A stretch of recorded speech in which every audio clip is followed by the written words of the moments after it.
की ही पूर्व परीक्षा, याच्यामध्ये एकूण 2 पेपर आहेत, पेपर 1 आणि पेपर 2. पेपर 1 ला आपण जीएस चा पेपर आणि पेपर 2 ला सीसॅट चा पेपर असं आपण म्हणतो. अर्थात एमपीएससी किंवा यूपीएससी या दोन्ही पेपरला असा शब्द वापरत नाही, पण आपल्या बोली भाषेमध्ये पडलेले हे शब्द आहेत, जीएस चा पेपर आणि सीसॅट चा पेपर.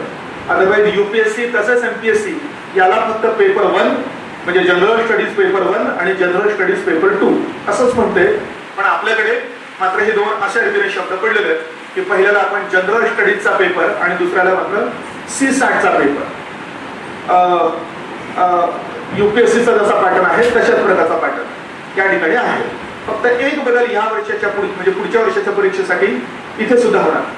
आधी पहिल्यांदा आपण याच्यात किती प्रश्न असतात, किती मार्क्स असतात तो पण बघूया. तर जनरल स्टडीजच्या पेपरमध्ये तुम्हाला 100 प्रश्न असतील ऑब्जेक्टिव्ह आणि प्रत्येकाला 2-2 मार्क असतील. या नात्याने 200 मार्कांचा हा तुमचा पेपर असेल. आणि सीसॅट मध्ये 80 प्रश्न असतील, प्रत्येकाला मात्र 2.5 मार्क. यानुसार हा सुद्धा 200 मार्कांचा पेपर असेल. तर जस्ट आता मागच्या परीक्षेपर्यंत सीसॅटचा पेपर सुद्धा मेरिटचा पेपर होता. म्हणजे थोडक्यात तुम्ही प्रिलिमला पास होणार की नाही हे या दोन्ही पेपरच्या टोटलवर अवलंबून असायचं. पण यूपीएससीला कित्येक वर्षांपूर्वीपासून सीसॅटचा पेपर सुद्धा क्वालिफाईंग पेपर करण्यात आलेला होता. त्यामुळे महाराष्ट्रातल्या मुलांची सुद्धा अनेक वर्षांपासूनची डिमांड होती की एमपीएससीचा सीसॅटचा पेपर सुद्धा क्वालिफाईंग करा, कारण त्याच्यामध्ये गणित, त्यानंतर क्वांटिटेटिव्ह ॲप्टिट्यूड, त्यानंतर काही रिझनिंगचे क्वेश्चन्स, काही पॅसेजेसचे क्वेश्चन्स. मग जर यूपीएससीला क्वालिफाईंग आहे तर एमपीएससीला का नको, अशा प्रकारची अनेक वर्षांची मागणी मुलांची होती, जी मात्र त्यांनी आता ह्या वर्षाच्या म्हणजे पुढच्या वर्षाच्या परीक्षेपासून मान्य केलेली आहे. त्यामुळे यापुढे फक्त जीएसच्या मार्कांवर तुम्ही प्रिलिम पास होणार आहात आणि सीसॅट हे फक्त काय असेल तर क्वालिफाईंग अशा प्रकारचं असेल आणि त्याचं क्वालिफिकेशन ठेवलेलं आहे 33%. म्हणजे एकदा तुम्हाला सीसॅट मध्ये 33%, जे 200च्या 37 म्हणजे झाले 66% म्हणूया की 66% तुम्हाला मार्क्स मिळाले की तुम्ही सीसॅट क्वालिफाय केलंय. आणि सीसॅट क्वालिफाय केलं की मग तुमचा जीएसचा पेपर तपासला जाईल आणि मग जीएसच्या पेपरच्या आधारे तुमची पूर्व परीक्षेची मेरिट लिस्ट लागेल. म्हणजे तुम्ही पूर्वला पास झाला की नाही हे ठरेल. म्हणून सीसॅट हा आता एवढा चिंतेचा विषय राहिलेला नाही. पण जनरली बऱ्याच जणांना असं वाटतं की आपल्याला गणित काही येत नाही, उगीच वाटत असतं. विशेषतः ज्यांनी आता 11वी पासून आर्ट्स मध्ये शिक्षण घेतलेलं असेल त्यांना उगीच विनाकारण गणिताची काहीतरी भीती निर्माण झालेली असते. बरोबर आहे का? तुमच्या बाबतीत आहे का असं काही? नाही ना असं काही? का गणिताची भीती वाटते? का आता क्वालिफाय झाल्यानंतर आता गेली भीती सगळी, आता कुठली भीती राहिली नाही. तर हे गणित जे आहे ते सगळं आपण केलेलं असतं. म्हणजे 10वी पर्यंत आपण गणिताचा पेपर देऊन पास झालेलो आहे.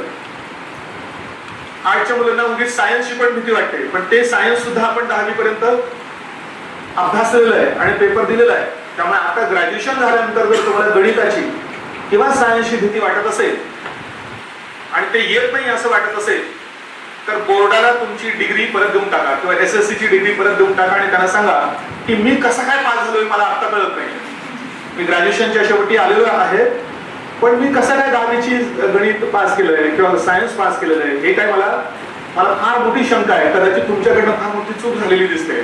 त्यामुळे ही माझी एसएससीचं सर्टिफिकेट परत घेऊन टाका आणि पुन्हा वाटल्यास मग एसएससी द्या. त्यामुळे आपण सगळं केलेलं आहे. उगीच आपल्या डोक्यामध्ये काहीतरी कुठल्या तरी गोष्टीची अनाठाई भीती बसलेली असते, तर असं काही नाही आहे. आणि आता तर क्वालिफाईंगच झालंय, त्यामुळे एवढी काही विशेष चिंता करण्याची आवश्यकता सुद्धा नाही. या सीसॅट मध्ये जवळजवळ अर्धा पेपर हा पॅसेजेस म्हणजे कॉम्प्रिहेन्शनचा आहे. आणि ज्यांना वाचण्याची सवय आहे किंवा वाचन करून आकलन ज्यांचं चांगलं आहे, तर मला तर वाटतं की फक्त पॅसेजेस मध्ये सुद्धा एखादा मुलगा त्या ठिकाणी क्वालिफाय होऊ शकेल. आणि क्वांटिटेटिव्ह ॲप्टिट्यूडचे फार तर 4-5 प्रश्न असतात. त्याच्यामध्ये बरेचसे रिझनिंगचे असतात. रिझनिंग म्हणजे रिझन शब्दाचा अर्थ तर्कशक्ती आपली. तुम्ही 4थीला किंवा 7वीला त्या स्कॉलरशिपच्या परीक्षा दिल्या असेल कोणी, तर त्याच्यामध्ये ती होती ना बुद्धिमत्ता चाचणी. तर तशाच प्रकारची बुद्धिमत्ता चाचणी आणि तशाच प्रकारचे प्रश्न या ठिकाणी पण आहेत. म्हणजे एखादी गोष्ट घडत असताना ती नक्की का घडते याचं कार्य कारण समजणे, याला आपण रिझनिंग म्हणतो, आपली ती ॲबिलिटी रिझनिंगची, तर त्याच्याशी संबंधित प्रश्न त्या ठिकाणी आहे जास्तीत जास्त. त्यामुळे ते पण फारसं काही अवघड आहे असा काही इश्यू नाही. राहिली आहे त्याच्यामध्ये सगळी गोष्ट कशाची, तर जनरल स्टडीची. त्यामुळे आता सगळा तुम्ही प्रिलिमला पास होणार की नाही हे ऍक्च्युली ह्या 100 मार्कांवर अवलंबून असेल. म्हणजे तसं बघितलं तर ही गोष्ट एका दृष्टीने बघितलं तर थोडीशी अवघड बनलेली. आणि तुम्ही एक पेपर अवघड गेला तर दुसरा सोपा जायचा, दोघांचं कॉम्बिनेशन, किंवा दुसरा सोपा गेलेला असला तर दोघांचं कॉम्बिनेशन होऊन मेरिट लिस्ट लागायची. आता मात्र असं होणार नाही. त्यामुळे तुम्हाला जनरल स्टडीजचा हा पूर्व परीक्षेचा पेपर हा चांगला जायला लागणार आहे. आताच एक ठोकताळा किंवा थंब रूल लक्षात ठेवा, या 100 पैकी साधारणतः 62 प्रश्न तुमचे करेक्ट आले पाहिजे. आतापर्यंतचं सगळं मेरिट जर बघितलं तर साधारणतः तुम्हाला असं दिसेल की 65 पर्यंत तुम्ही जर तुमचे करेक्ट क्वेश्चन्स आले तर तुम्ही पास होण्याची शक्यता निश्चित असते. तर एक आधीच, म्हणजे मी सगळं सांगण्याच्या आधीच मी तुमच्यासाठी एक रूल देऊन ठेवतोय की 65च्या पेक्षा खाली आपल्याला जायचं नाही. 65च्या वरती किती जायचंय हे तुमचं तुम्ही ठरवा.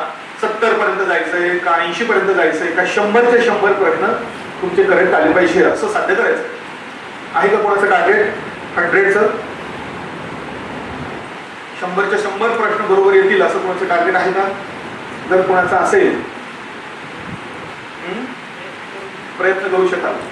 पण आता या परीक्षेचं स्वरूपच असं आहे की तुम्ही कितीही वर्ष समजा या परीक्षेचा अभ्यास केला, समजा आपण म्हणू की 10 वर्ष केला, एवढं करायचं नाही तुम्हाला, पण 10 वर्ष केला तरी सुद्धा 10व्या वर्षी जी तुम्ही परीक्षा द्याल पूर्व परीक्षा, त्याच्यात किमान तुम्हाला 20 प्रश्न असे सापडतील की जे प्रश्न तुम्ही गेल्या 10 वर्षामध्ये बघितलेले सुद्धा नाही, ज्यांचं वाचनही केलेलं नाहीये, किंवा आपण म्हणूया की ज्यांच्याशी तुमचा संबंधच आलेला नाही, असे 20 प्रश्न 10 वर्षानंतरही सापडतील. कारण ऑब्जेक्टिव्ह परीक्षा आहे, विषय भरपूर मोठे आहेत, परीक्षित प्रश्न विचारण्यासारख्या हजारो नाही लाखो अशा प्रकारचे पॉइंट्स त्याच्यामध्ये सापडतात. त्याच्यामुळे कितीही अभ्यास केला तर काही प्रश्न तुम्हाला असे सापडणारच. ते 20 प्रश्न मी तुम्हाला म्हणतो 10 वर्षानंतरची गोष्ट करतोय आणि 10 वर्षानंतर 20 प्रश्न तुम्हाला, अरे बापरे ही परीक्षा तर फार भयानक दिसते. तर आता उलटा विचार करा, 10 वर्षानंतर 20 प्रश्न तुम्हाला अनोळखी सापडतील, पण 80 तर मात्र सापडतील की जे तुमच्या अभ्यासातले असू शकतील. त्यांच्यातले काही चुकले तर किमान तुम्हाला 65 पर्यंत जर हे बरोबर आलं, प्रश्न बरोबर आले तर तुम्ही हमखास पूर्व परीक्षा पास होण्याची शक्यता आहे. अर्थात हे 65 प्रश्न मी तुम्हाला एकदम एंड रिझल्ट म्हणून सांगतो. हे कॅटेगरी वाईज वेगळं असू शकतो मेरिट, किंवा मुलींसाठी मेरिट वेगळं, मुलांसाठी वेगळं, अशा प्रकारच्या गोष्टी येतील. पण आपण एकदम हायएस्ट अशा प्रकारचं हे घेऊया की about 65% questions you should be corrected, असा पॉईंट आपण ठेवूया. आणि मग आता हा एक पॉईंट अजून सांगायचा राहिला की ह्या सगळ्या दोन्ही पेपरमध्ये निगेटिव्ह मार्किंग पडेल. म्हणजे 65 बरोबर आले म्हणजे बरोबर तुम्हाला 65 गुणिले 2 असे 130 मार्क्स पडतील असं नाही, तर त्याच्यात चुकलेल्या प्रश्नांसाठी निगेटिव्ह मार्किंग सुद्धा लागू होईल.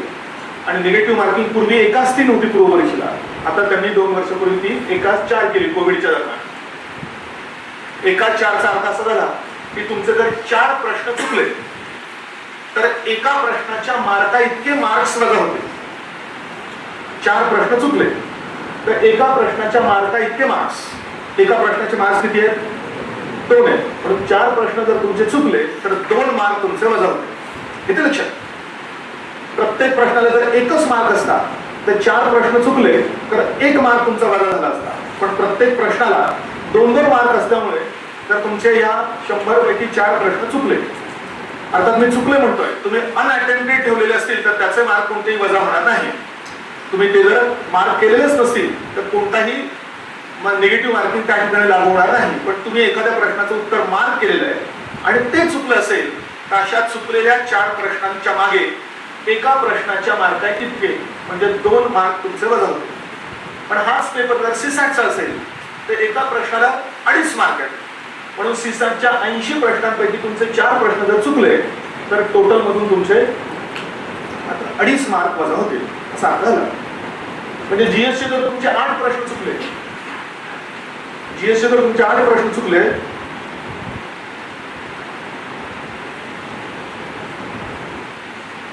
तर किती मार्क वजा होतील? मग गणित इथूनच सुरू झालं. 4 प्रश्न चुकले तर 2 मार्क वजा होणार, 8 चुकले तर 4 मार्क वजा होणार या दृष्टिकोनातून. किंवा 6 चुकले तर किती मार्क वजा होतील? 6 प्रश्न चुकले तर किती होतील? 3 ना? ओके नाही? तर 3 मार्क वजा होतील. 6 प्रश्न जर तुमचे सीसॅटचे चुकले तर किती मार्क वजा होतील? 6 प्रश्न सीसॅटचे चुकले, सीसॅटचे 4 प्रश्न चुकले तर 2.5 मार्क वजा होणार. 6 चुकले तर किती होतील? किती वजा होतील? गणित करू नका, तिथे नुसतं डोक्यात जरी विचारात घेतलं तरी कळेल. अरे तुमच्यापैकी बरेच जण इंजिनियर्स आहेत.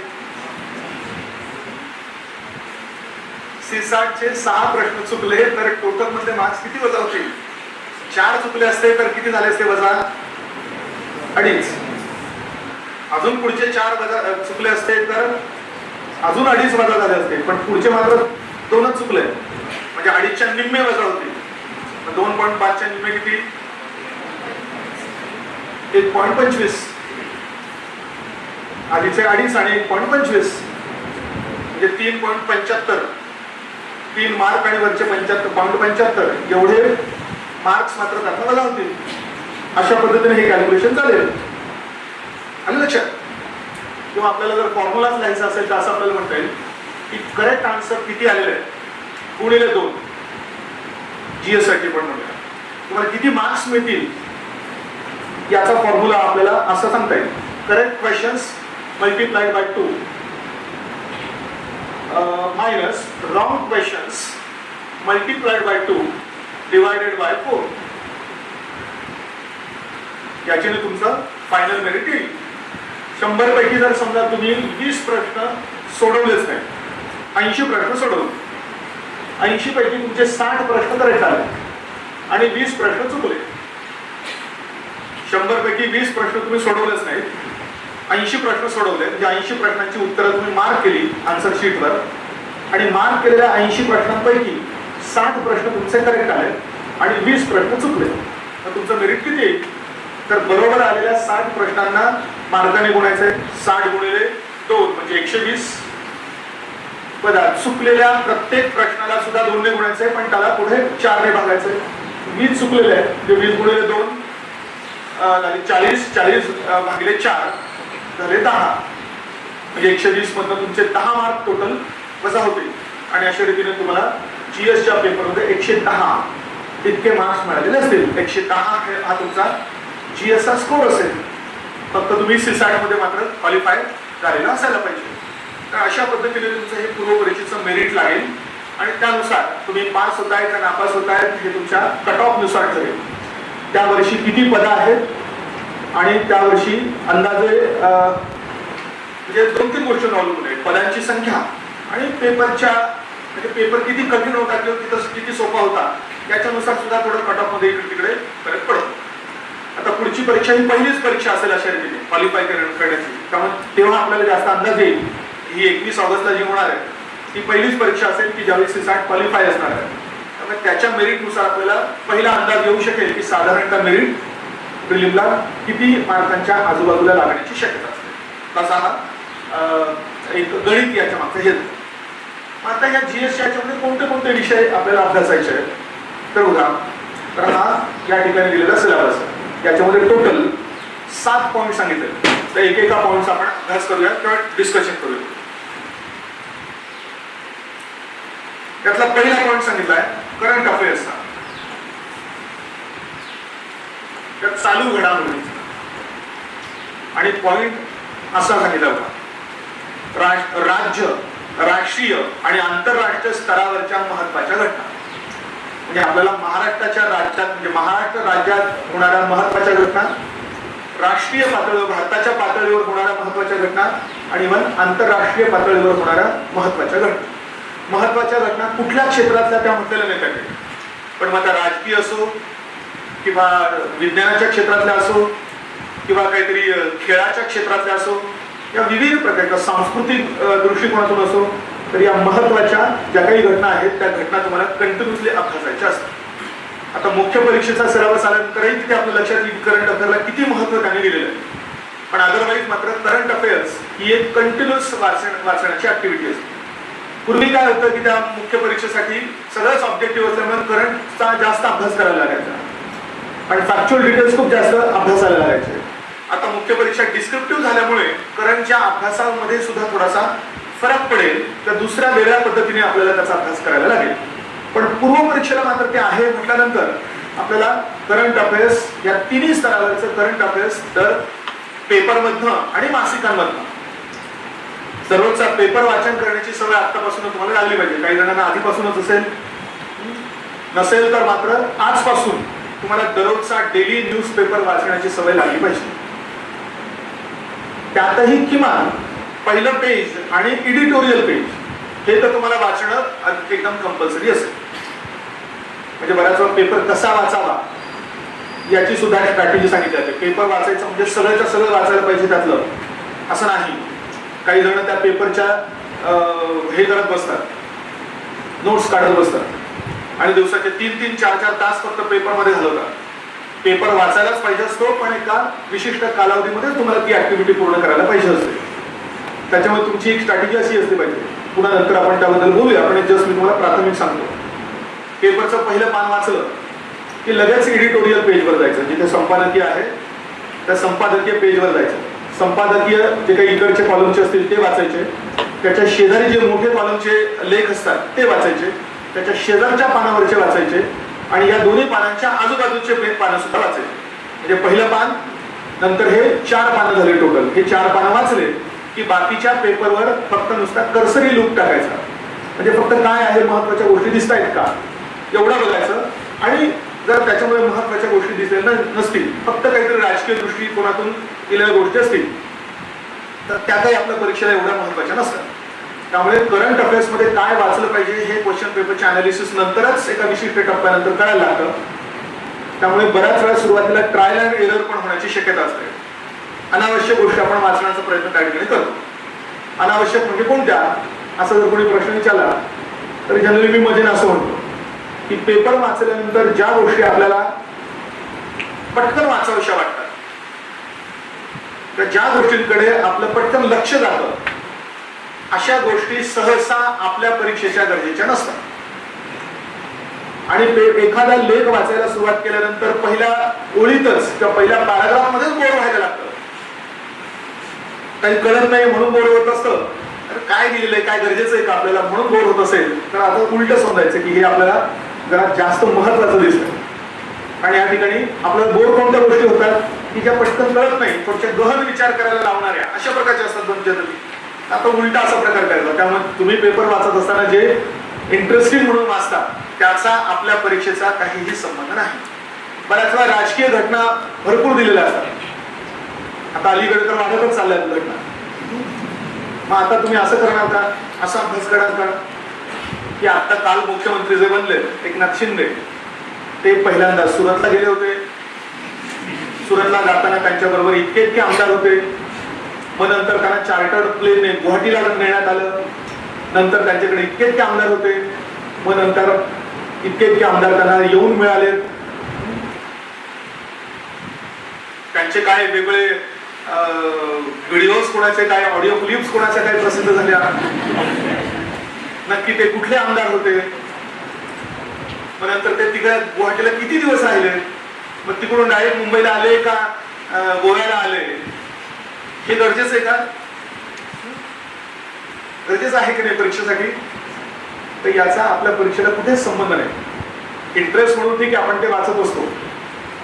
मग नंतर ते आलेत आणि आता शपथ घेतली, मग त्यांनी ते शिवसेनेतले इतके फुटून बाहेर पडले. हे सगळं वाचत असताना एक गोष्ट तुम्हाला जास्त महत्वाची मानतो ते म्हणजे हे होत असताना घटना काय सांगते आणि घटनेतलं जे काही स्ट्रक्चर दिलेलं आहे त्या स्ट्रक्चरचा आणि होणाऱ्या या डेव्हलपमेंटचा नक्की काय संबंध आहे, हे मात्र आपल्या परीक्षेसाठी जास्त महत्वाची गोष्ट असते. मध्येच इश्यू वाचला असेल, ऐकलं असेल की महाराष्ट्राच्या विधानसभेच्या अध्यक्षांची निवडच झालेली नव्हती, मग त्यांच्या जागी उपाध्यक्ष काम करत होते. मग अध्यक्षांची निवड का झालेली नव्हती आणि त्याच्यासाठी नक्की प्रोसेस काय असते, जी प्रोसेस फॉलो केली गेली नाही म्हणून निवड झाली नाही.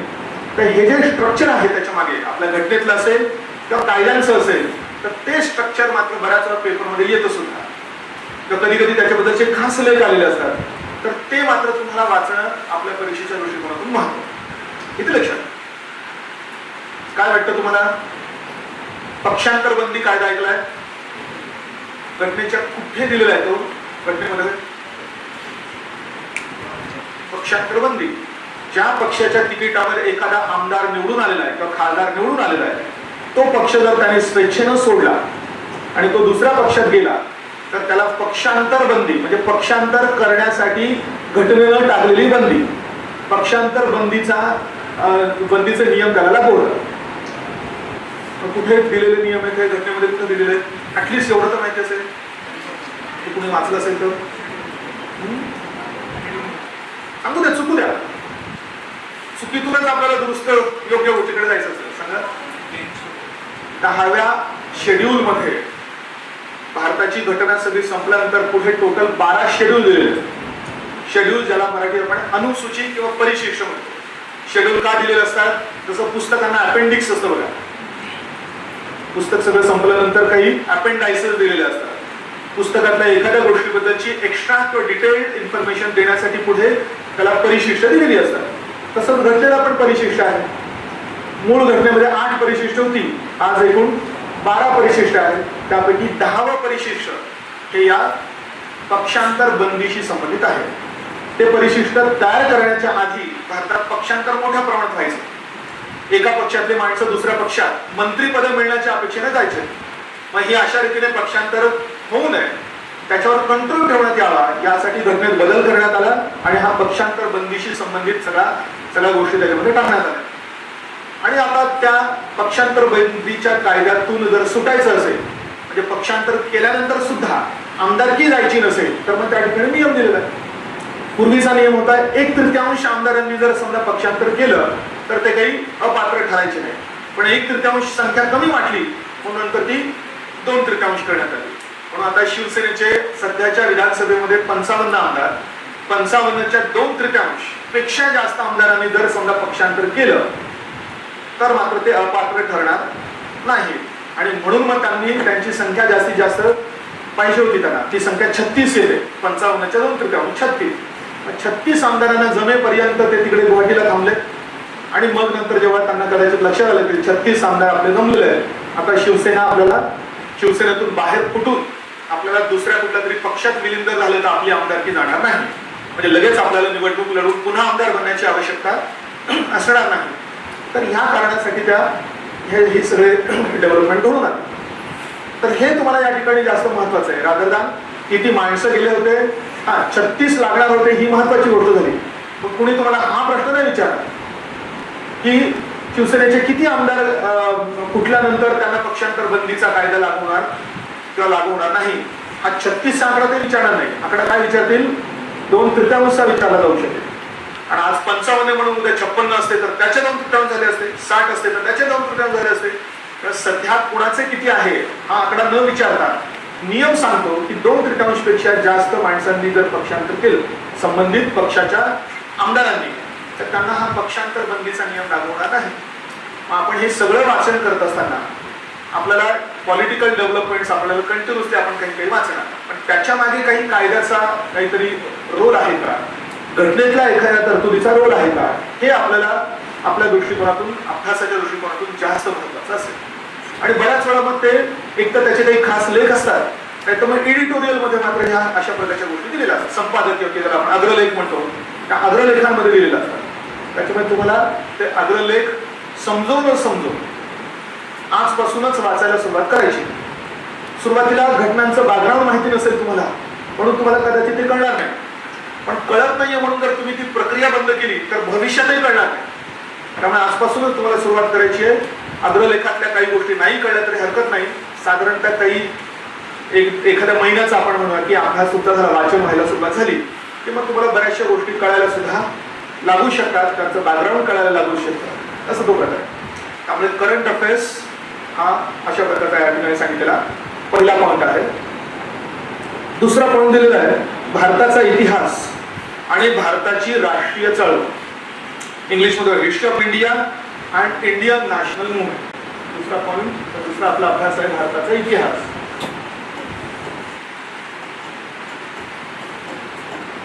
पुन्हा महाराष्ट्राच्या विशेष संदर्भासहित, म्हणजे भारताचा अभ्यास करत असताना तुम्हाला महाराष्ट्राच्या इतिहासाचाही संबंध प्रत्येक ठिकाणी लागू करायचा आहे. मग भारताचा इतिहास आणि भारताची राष्ट्रीय चळवळ, नॅशनल मुवमेंट, हा दुसरा पॉइंट आहे. मग भारताचा इतिहास कधीपासून सुरू होतो?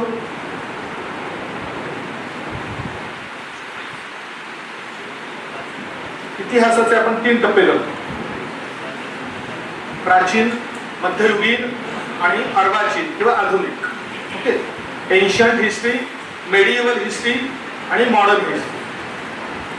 मग ancient history, ancient Indian history, प्राचीन भारताचा इतिहास हा कशापासून सुरू होतो असं कुठेतरी शाळेमध्ये वाचलं असेल ॲटलिस्ट. भारत हा जगातल्या फार थोड्या बोटावर मोजण्या इतक्या देशांपैकी एक आहे की ज्याला साधारणतः 4 ते 5 हजार वर्षांचा इतिहास आहे. इव्हन अमेरिकेचा इतिहास फक्त गेल्या 300 वर्षांचा आहे. ऑस्ट्रेलियाचा इतिहास गेल्या 300 वर्षांचा आहे. युरोपाला मात्र आपला एवढाच इतिहास आहे. चीनला आपला एवढाच इतिहास आहे. इजिप्त सारख्या देशांना आपला एवढाच इतिहास आहे. पण ह्या सगळ्या देशांपैकी भारत हा एक प्रमुख देश आहे की ज्याला इतका मोठा इतिहास आहे. तो सगळा अभ्यासाचा इथे 4000 वर्षाचा इतिहास बारीक सारीक नाही, ब्रॉडली अभ्यासायचा. 4000 वर्षांचा इतिहास अभ्यास करण्यासाठी पूर्ण जर करायचा असेल तर 4 वर्ष पण अपुरे. म्हणजे 4000 वर्ष आणि एवढा मोठा भारत देश, छोटासा नाही ना. कानाकोपऱ्यात इतिहास झालेला आहे, घडलेला आहे. इव्हन आसामला पण इतिहास आहे.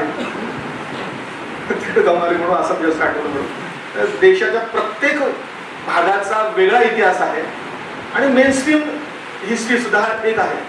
त्यामुळे जनरली ब्रॉडली या ठिकाणी आपल्याला अभ्यास करायचा आहे. पण हा अभ्यास मुख्यतः सुरू होतो सिंधू संस्कृतीपासून, तर ज्याला इंग्लिशमध्ये आपण इंडस व्हॅली सिव्हिलायझेशन म्हणतो. सिंधू नावाची नदी या मुख्यतः पाकिस्तानमधून वाहते. पण सिंधू आणि तिच्या या ज्या काही 6 उपनद्या होत्या, या उपनद्यांच्या आजूबाजूच्या प्रदेशावर पहिल्यांदा लोकांनी वस्ती निर्माण करून संस्कृती निर्माण केली असं आपण म्हणतो. त्याच्यापूर्वी सुद्धा लोक त्या ठिकाणी राहत होते, पण त्यांनी काही लिहून न ठेवल्यामुळे त्यांच्याबद्दलचा इतिहास आपल्याला फक्त उत्खननाच्या माध्यमातून मिळालेल्या वस्तूंच्या आधारावरच कन्स्ट्रक्ट करता आलेला आहे. कारण आपण प्री हिस्ट्री म्हणतो, हिस्ट्रीच्या आधीची हिस्ट्री, प्री हिस्ट्री लिहून न ठेवल्यामुळे त्यांचा इतिहास आपल्याला कशातून समजेल?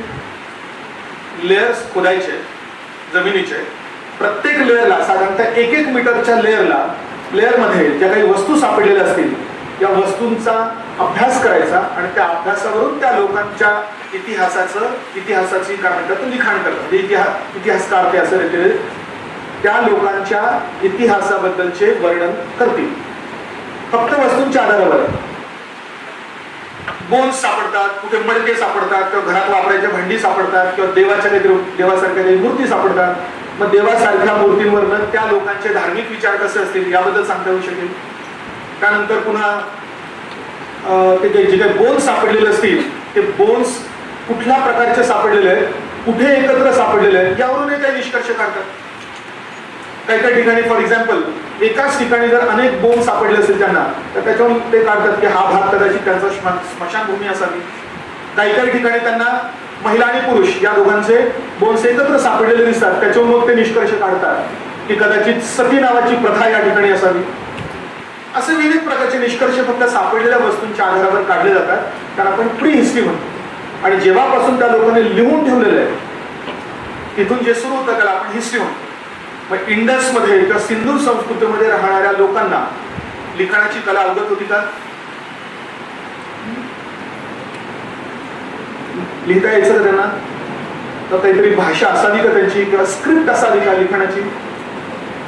तर त्यांना लिखाणाची कला अवगत होती, फक्त त्यांनी काय लिहून ठेवलंय हे अजून आपल्याला कळत नाही.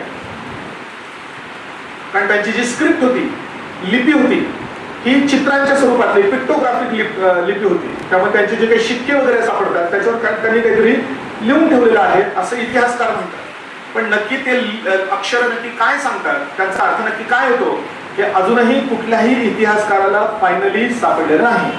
अनेक जण काहीतरी त्याचे क्लेम्स करतात की मी सिंधू संस्कृतीची भाषा शोधली आहे असं म्हणून, पण मात्र ते कधी फायनली ऍक्सेप्ट करण्यात आलेलं नाही, अशा स्थितीचं आहे.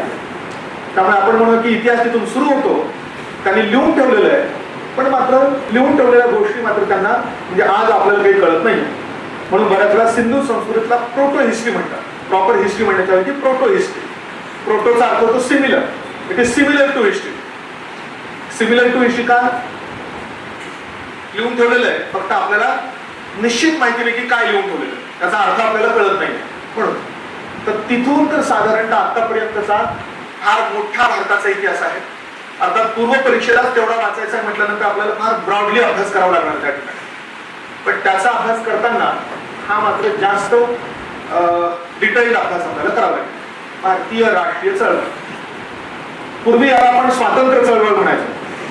आज स्वातंत्र्य चळवळ हा शब्द न वापरता तिथे राष्ट्रीय चळवळ हा शब्द वापरला जातो.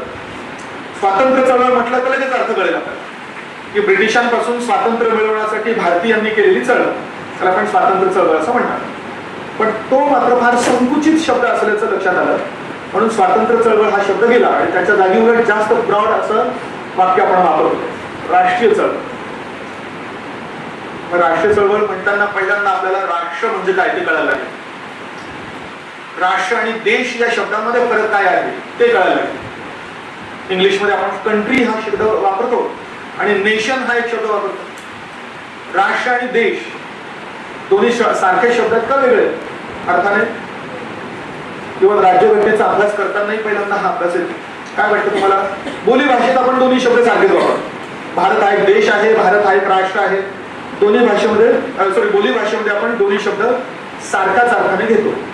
पण राजकीय दृष्टिकोनातून मात्र दोघांमध्ये फार मोठा फरक आहे.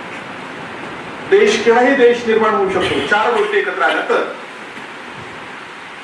देश निर्माण व्हायचं असेल तर कोणत्या चार गोष्टी एकत्र आल्या पाहिजे? पहिली गोष्ट जागा पाहिजे. हवे तर कोणता देश निर्माण होणार नाही. ही आमची जागा आहे असं क्लेम करता येऊ शकेल अशी जागा पाहिजे. त्या जागेला त्या जागेला निश्चित बाउंड्री पण पाहिजे की सांगता येऊ शकेल की इथपर्यंत आमचा देश आहे. जागा पाहिजे, त्या जागेला निश्चित बाउंड्री पाहिजे म्हणजे सीमा पाहिजे. त्या जागेवर लोक राहत असले पाहिजे. जर लोकच राहत नसली तर देश होणार नाही. अंटार्क्टिका एक जागा आहे, त्याची बाउंड्री आपण हे केली म्हणून अंटार्क्टिका देश बनत नाही मात्र, कारण तिथे कोणीच राहत नाही. पेंग्विन सोडले तर दुसरं कोणीच राहत नाही, माणसं राहत नाही. जागा पाहिजे, जागा सीमेने बद्ध पाहिजे, त्या जागेवर लोक राहत असले पाहिजे आणि या लोकांनी आपल्या स्वतःच्या शासनासाठी कुठल्या तरी स्वरूपाचं शासन गव्हर्नमेंट निर्माण केलेलं पाहिजे. म्हणजे कोणीतरी त्याच्यात लीडर बनेल, एकदम प्राथमिक स्वरूपाचं असेल तर कोणी त्यांचे फॉलोअर्स बनतील, नाहीतर ते कोणतरी राजा म्हणून निश्चित करतील. तो राजा वंश परंपरेनं कदाचित काहीतरी आपलं पद धारण करेल. पण स्वशासनासाठी स्वतःच्या शासनासाठी त्यांनी काहीतरी आपलं शासन निर्माण केलेलं पाहिजे. या चार गोष्टी एकत्र आले की देश बनतो. पण म्हणून तो राष्ट्र बनेल याची गॅरंटी नाही. राष्ट्र जर बनायचं असेल तर ह्या प्रदेशावर राहणारे जे लोक आहेत ते लोक सर्वार्थाने सारखे असले पाहिजे. त्यांच्यात एकमेकांपासून एकमेकांना भेद करणाऱ्या कोणत्याही गोष्टी असता कामा नये, तरच तो देश राष्ट्र बनतो. म्हणजे याचा अर्थ सगळ्यांची भाषा सारखी पाहिजे, कारण भाषा ही सारखी असते तर आपण सगळे सारखे आहोत असं वाटतं. सगळ्यांचा धर्म सारखा पाहिजे. एका धर्माचे माणसं आपण एका धर्माचे आहेत म्हणून त्यांच्याबद्दल एकमेकांबद्दल जास्त आपुलकी निर्माण होईल. सगळ्यांची संस्कृती सारखी पाहिजे, सगळ्यांचा इतिहास सारखा पाहिजे. जर सगळे लोक सर्वार्थाने सारखे झाले, सर्व अर्थांनी सारखे झाले तर तो देश ऍक्च्युली राष्ट्र बनलेला असतो. म्हणजेच लोकांना एकमेकांपासून वेगवेगळ्या करणाऱ्या कोणत्याही गोष्टी त्या ठिकाणी त्या लोकांमध्ये अस्तित्वात असू नये. भाषेमुळे लोक विभागलेले असू नये, जातींमुळे लोक विभागलेले असू नये, धर्मामुळे लोक विभागलेले असू नये, प्रदेशांमुळे विभागलेले असू नये, संस्कृती नाही, इतिहास नाही, कुठल्याही गोष्टीने जर ते विभागलेले नसतील तर तो देश राष्ट्र बनेल. आपला देश राष्ट्र आहे का हा पुढचा प्रश्न नाही. आपला देश राष्ट्र आहे, weather India is a nation or not. India country आहे कारण या चारही गोष्टी बसतात आपल्याकडे. आपला स्वतःचा प्रदेश आहे, सीमा आहे बरोबर, लोक भरपूर राहत आहेत, कमी नाही आहे. आणि आपण शासन निर्माण केलेलं आपलं. मग राष्ट्र आहोत का नाही? म्हणजे आपण सगळे आपल्या सगळ्यांमध्ये ज्याला बंधुभाव म्हणतो तो बंधुभाव आहे. आपण सगळे सारखेच आहोत, आपल्यात कोणतीही भिन्नता नाही असं वाटतं का आपल्याला? जर्मनीमध्ये राहणारी माणसं, भाषा जर्मनच, धर्म ख्रिश्चनच, इतिहास पण सारखा सगळ्यांचा. त्यामुळे एक जर्मन माणूस बाकीच्या सगळ्या जर्मन माणसांसारखाच असतो, त्यांच्यात कोणताही भेद नाही बाकीचा. जरी श्रीमंत हा वेगळा भेद झाला तो नाही म्हणत आपण, पण अदरवाईज असा कोणताही भेद त्यांच्यामध्ये नाही. त्यामुळे जर्मनीमध्ये सगळे लोक म्हणतील की we are a German nation. फ्रान्समध्ये सेम, सगळे फ्रेंच भाषा बोलणारे, सगळे ख्रिश्चन धर्माचेच, त्यांचा इतिहास सुद्धा वर्षानुवर्ष सेम गेलेला आहे, सगळ्यांना सेम इतिहास आहे, सगळ्यांची संस्कृती सारखी आहे. त्यामुळे they are a French nation. तसंच जपान म्हणूया, कोरिया म्हणूया, साऊथ कोरिया, नॉर्थ कोरिया. इंडियात आहे का असं?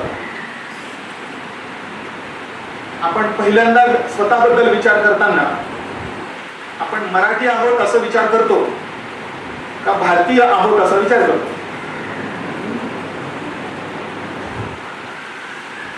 काय विचार करतो? आपण कुठेतरी रस्त्यावर उभा असताना शेजारून जर समजा काहीतरी तमिळ बोलणारा माणूस गेला, तो काय बोलतोय आपल्याला कळलं नाही, तर तो आपलाच आहे असं वाटतं का वेगळा आहे असं वाटतं? तो जर वेगळा आहे असं वाटत असेल तर we are not a nation. काय वाटतं? महाराष्ट्रात राहत असताना कोणी जर बिहारवरून किंवा उत्तर प्रदेशावरून इथे आलेला असेल आणि हा बिहारी आहे किंवा युपीचा कोणीतरी आहे म्हणून वेगळा आहे असं जर वाटत असेल तर we are not a nation. मग काय वाटतं तुम्हाला? बघा, प्रश्न आहे, त्याचं उत्तर तुम्हाला पटकन देता येत नाही म्हणून काहीतरी समस्या आहे असा अर्थ होतोय. तर मग आता ब्रिटिश जेव्हा भारतात आले तेव्हा तर आपण बिलकुल नेशन नव्हतो. ब्रिटिशांमुळे जे काही बदल झाले त्याच्यामुळे सगळ्या भारतीयांना कळायला लागलं की आपण जरी कितीही वेगळे असलो तर या सगळ्या वेगळेपणांच्या मुळाशी मात्र आपण एक आहोत. पण आपण त्याला विविधतेत एकता म्हणतो. वरवर दिसणारी प्रचंड विविधता असली तरी त्या विविधतेच्या मुळाशी मात्र काहीतरी आपण सारखेच आहोत असं दाखवणाऱ्या गोष्टी आहेत. आणि त्याच्यामुळे मग हळूहळू आपण नेशन बनत गेलो. अशा प्रकारची सिच्युएशन आहे. सुरेंद्रनाथ बॅनर्जींनी तेव्हा एक पुस्तक लिहिलं होतं, नेशन इन मेकिंग म्हणून, की भारत हा नेशन इन मेकिंग आहे, म्हणजे येऊ घातलेला तर तयार होत असलेला भारत आहे, राष्ट्र आहे, असं तेव्हा त्यांनी पुस्तक लिहिलं.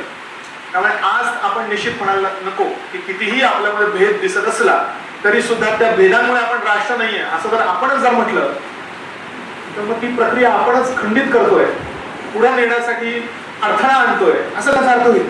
त्यामुळे आपण तर असं निश्चित म्हणायला नको. उलट काय म्हटलं पाहिजे की कितीही विविधता असली तरी त्याच्या मुळाशी एकता आहे, युनिटी इन डायव्हर्सिटी आहे. त्यामुळे भारत हा एक नेशन आहे असंच म्हटलं पाहिजे. उद्या इंटरव्ह्यूला तुम्हाला हा प्रश्न विचारला की भारत हा राष्ट्र आहे का, आणि तुम्ही जर हे सांगत बसला की नाही नाही भारतात भरपूर भाषा आहेत, भारतात भरपूर वेगवेगळे देश आहेत, सॉरी काय म्हणतो धर्म आहेत, अनेक जाती आहेत, त्यामुळे आपण काही राष्ट्र नाही आहोत, त्या टेक्निकल डेफिनिशनचा वापर करून जर आपण त्यांना उत्तर सांगितलं तर ते काय म्हणतील, चला निघा पुढच्या वर्षी या वर्षी होऊ नका, या वर्षी अजून तुमचे विचार पूर्ण झालेले नाहीत, योग्य नाही झालेले, कारण व्यवस्थित अभ्यास करून या पुढच्या वर्षी बघू हाच प्रश्न विचारू असं म्हणतील. त्यामुळे आपण तर अशा रीतीने डिनाय करायला नको असा अर्थ होईल, पण त्याचा खरा टेक्निकल मिनिंग मात्र तो त्यानुसार होतो.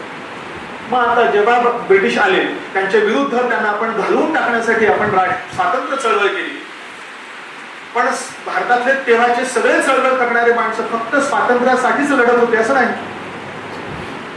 बरोबर आहे. इव्हन आपण काँग्रेसचा विचार केला तर 1885 ला काँग्रेसची स्थापना झाली आणि काँग्रेसने संपूर्ण स्वातंत्र्य आम्हाला हवंय हे ध्येय मात्र 1929 मध्ये स्वीकारलं. म्हणजेच 1885 पासून तर 1929 पर्यंत काँग्रेसचं स्वातंत्र्य मिळवणं हे ऑफिशियल गोलच नव्हतं. इथे याचा अर्थ लक्षात येतो का बघा. 1929च्या लाहोर अधिवेशनात काँग्रेसने पूर्ण स्वराज्याचा ठराव पास केला, असं काहीतरी तुम्ही इतिहासात वाचाल पुढे भविष्यात. आणि काँग्रेसचं ध्येय तेव्हापासून काय झालं की आपल्याला पूर्ण स्वातंत्र्य मिळवण्यासाठी प्रयत्न करायचा आहे. म्हणजे 1929च्या आधी आणि स्थापना झाली 1885ला. 85 ते 29 एवढ्या वर्षांमध्ये काँग्रेसचं हे ऑफिशियल ध्येय नव्हतं की आपल्याला स्वातंत्र्य मिळवायचं आहे. त्यांनी भरपूर ऍक्टिव्हिटी दरम्यान केल्या, पण मात्र त्यांचं उद्दिष्ट ब्रिटिशांना पूर्णपणे भारतातून घालवून टाकून भारताला स्वातंत्र्य मिळवणं हे फार उशिरा हे केलेलं आहे. त्यामुळे तेव्हा केलेल्या ऍक्टिव्हिटीला निश्चितच स्वातंत्र्य चळवळ म्हणता येणार नाही. आणि काँग्रेस तरी स्वातंत्र्य चळवळीसाठी स्वातंत्र्यासाठी प्रयत्न करत होती, पण कित्येक असे ग्रुप होते वेगळे की जे देशाला राष्ट्रीयत्व मिळवण्यासाठी प्रयत्न करत होते, पण स्वातंत्र्य मिळवणं हे त्यांचं त्यावेळी ध्येय नव्हतं. अनेक महिलांचे काय म्हणतात चळवळी होत्या, क्रांतिकारकांच्या चळवळी होत्या, पण त्या खरं निश्चितच स्वातंत्र्यासाठी होत्या. पण समजा कम्युनिस्ट होते, कम्युनिस्टांचं उद्दिष्ट कधी स्वातंत्र्य मिळवणं असायचं तर कधी मिळवणं नसायचं, बदलत राहिलं त्यांचं उद्दिष्ट. किंवा बऱ्याच वेळा आपण म्हणूया की देशातले जे काही राजे मंडळी होती 1854च्या आधी, ते राजे सगळे स्वातंत्र्यासाठी प्रयत्न करत होते असे म्हणता येणार नाही. फार फार तर त्यांना त्यांच्या राज्यापुरतं स्वातंत्र्य एवढंच कळत होतं बऱ्याच जणांना. म्हणून त्यांना या संपूर्ण कालावधीला स्वातंत्र्य चळवळ असं म्हणण्याच्या ऐवजी सगळेजण मात्र एका निश्चित उद्दिष्टाने मात्र काम करत होते की देशाला राष्ट्र बनवणे. देशातल्या सामाजिक धार्मिक ज्या काही कुरीती होत्या, चुकीच्या गोष्टी होत्या, त्या नष्ट करून आपण सगळे सारखे आहोत, सगळे माणसं सारखे आहेत, माणसामध्ये कुठल्याही प्रकारचा भेद नाहीये, ह्या गोष्टी ऍटलिस्ट निर्माण करण्यासाठी प्रयत्न करत होते. तुम्ही इतिहासामध्ये टिळक विरुद्ध आगरकर अशी डिबेट वाचा. लोकमान्य टिळक विरुद्ध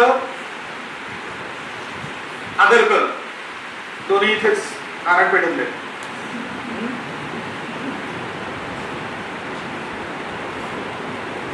आपल्या तिकडच्या तिथून तुम्ही गेला असाल ना, तिथे बघितलं असेल तिकडच्या ऑफिसला. तर दोघांच्याही विचारसरणीमध्ये आणि प्रयत्नांमध्ये फरक होता. टिळक मुख्यतः स्वातंत्र्यासाठी प्रयत्न करत होते, आगरकर मात्र म्हणायचे की स्वातंत्र्य उशिरा मिळालं तरी चालेल, पण पहिल्यांदा देशात सामाजिक सुधारणा झाल्या पाहिजे, सामाजिक आर्थिक सांस्कृतिक धार्मिक सुधारणा झाल्या पाहिजे. म्हणजे धर्मामध्ये आपल्या समाजामध्ये भरपूर चुकीच्या प्रथा पडलेल्या आहेत, त्या पहिल्यांदा दुरुस्त केल्या पाहिजे आणि मग नंतर आपण स्वातंत्र्यासाठी प्रयत्न केला पाहिजे. आणि टिळक एक्झॅक्टली अपोजिट म्हणायचे. ते म्हणायचे पहिल्यांदा ब्रिटिशांना घालून टाकू, पहिल्यांदा स्वातंत्र्य मिळवू, राजकीय स्वातंत्र्य मिळवू, आणि मग नंतर आपल्या बाकीच्या ज्या काही गोष्टी आहेत, सती सारख्या प्रथा आहेत किंवा विधवांना विवाह न करण्याचं बंधन, त्या गोष्टी आहेत, बालविवाह आहेत, या सगळ्या गोष्टी नंतर होतील. तर शिक्षण नाही आपल्याकडे, आरोग्याच्या समस्या आहेत, या सगळ्या सामाजिक समस्या पुढे नंतर सॉल्व्ह होतील, असं टिळकांचं म्हणणं होतं. म्हणजे ह्या सगळ्या स्वातंत्र्य लढ्यामध्ये काम करणारी सगळी माणसं एका ध्येयाने प्रेरित नव्हती, स्वातंत्र्य, पण सगळे मात्र एका विशिष्ट ध्येयाने होते की देशाला राष्ट्र बनवायचंय. राष्ट्रीय चळवळीमध्ये त्यांचा वेगळ्या पद्धतीने सहभाग होता. म्हणून आता हा शब्द वापरला जातो, Indian national movement instead of Indian freedom struggle. म्हणून बाकीचा सगळा अभ्यास त्या ठिकाणी पण आहे. तर हा दुसरा सब्जेक्ट या पूर्व परीक्षेच्या अभ्यासामध्ये आहे. तिसरा सब्जेक्ट भूगोलाचा आहे. इथे आपल्याला 3 प्रकारच्या भूगोलांचा अभ्यास करायचा. एक म्हणजे महाराष्ट्राचा भूगोल, भारताचा भूगोल आणि जगाचा भूगोल. आणि या तिघांचा अभ्यास पुन्हा 3 दृष्टिकोनातून करायचा. प्राकृतिक भूगोल म्हणजे फिजिकल जिओग्राफी, त्यानंतर सामाजिक भूगोल आणि आर्थिक भूगोल. 3 लेवलचा भूगोल, राज्याचा, देशाचा आणि जगाचा. आणि पुन्हा प्राकृतिक म्हणजे फिजिकल जिओग्राफी, सोशल जिओग्राफी आणि इकॉनॉमिक जिओग्राफी, असा म्हणजे टोटल 6 प्रकारचा भूगोलाचा अभ्यास झाला. अर्थात राज्यसेवेच्या पूर्व परीक्षेला जास्तीत जास्त प्रश्न भारताच्या भूगोलावरच येतात. कंबाईनच्या वगैरे परीक्षा जर तुम्ही म्हटला ग्रुप बीच्या, ग्रुप सीच्या, तर तिथे महाराष्ट्राच्या भूगोलावर जास्त प्रश्न आहेत. ते लेवल्स कसे ठरवायची नंतरची गोष्ट आहे. सध्या फक्त सिलेबस मध्ये दिलेले मुद्दे फक्त तसं रीतीने लक्षात ठेवा. पण मला एक सांगा, बेसिकली भूगोल म्हणजे काय?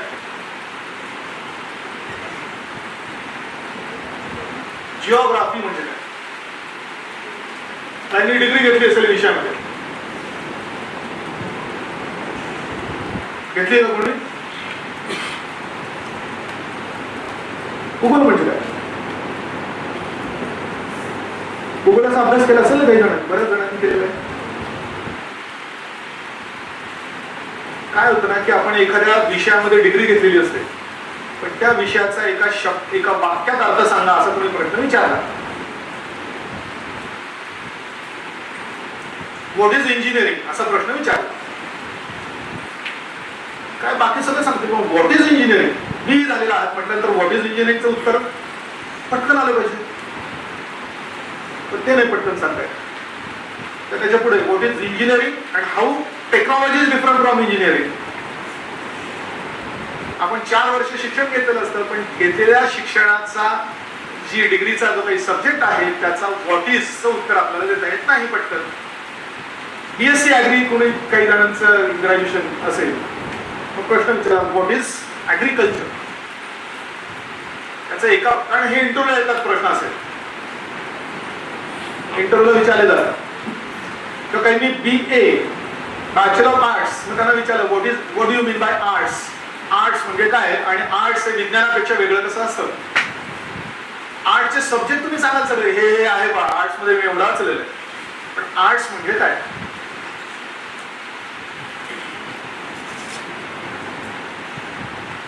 कॉमर्स मध्ये कोणाचं ग्रॅज्युएशन असेल तर what do you mean by commerce and how is commerce different from trade.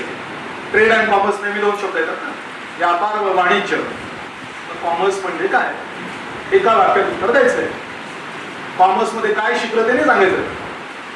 Accounting, secretarial practice, चिटणीसाचा व्यवसाय, असं नाही काय सांगायचं. मग तसं सांगा what do you mean by geography. Geography किंवा भूगोल म्हणजे काय. कुणीच नाही का भूगोलाचा अभ्यास केलेला. भूगोलामध्ये तर डिग्रीमध्ये भूगोलाचा जास्त अभ्यास होता असं कोण आहे, तर कोणी सांगणार नाही.